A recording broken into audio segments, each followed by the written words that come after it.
قرآن مجید نے دو کانسیپٹ ہمیں دیے ہیں، ایک حضرت آدم علیہ السلام کے بارے میں اور ایک حضرت عیسیٰ علیہ السلام کے بارے میں۔ حضرت آدم علیہ السلام کے بارے میں ہمارا عقیدہ یہ ہے کہ ان کو آسمانوں سے، جنتوں سے نیچے زمین پر جو ہے وہ بھیجا گیا، اور اللہ تعالیٰ نے واضح قرآن مجید میں کہا کہ پھر ہم نے حضرت آدم اور ان کی زوجہ حضرت حوا سلام اللہ علیہ کو زمین کی طرف اتار دیا اور کہا کہ یہاں سے پھل کھاؤ اور یہاں پر تمہارے لیے نفع رکھا گیا۔ تو ذہن میں سادہ سا جواب جو میں دینا چاہوں وہ یہ ہے کہ حضور والا جب حضرت آدم علیہ السلام ماں حضرت حوا سلام اللہ علیہ آسمانوں سے نیچے تشریف لا رہے تھے تو کیا یہ ہرڈلز، یہ ریزسٹنس ان کے درمیان حائل نہیں ہوئی تھی؟ اگر کوئی شخص اس چھت کو پھاڑ کے اوپر نہیں جا سکتا تو حضور والا اوپر سے نیچے بھی تو نہیں آ سکتا، چونکہ جو رکاوٹ نیچے سے اوپر جانے والے کے لیے وہی رکاوٹ اوپر سے نیچے آنے والے کے لیے۔ لیکن ہمارا بطور مسلم قرآن پر یقین ہے کہ یہ ساری رکاوٹیں اپنی جگہ،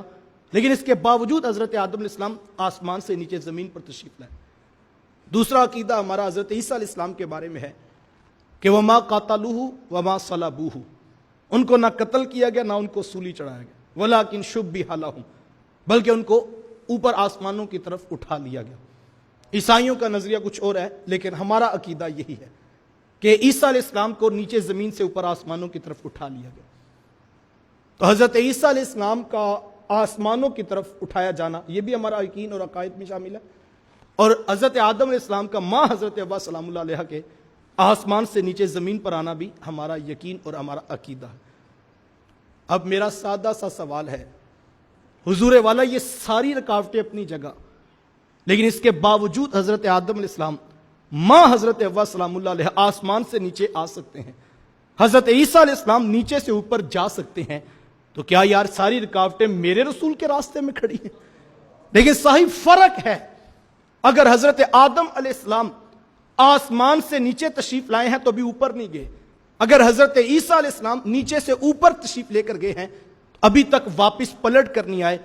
تو میں سلام نہ کروں آمنہ کے لال کی عظمتوں کو، میرا نبی گیا بھی ہے، میرا نبی آیا بھی ہے،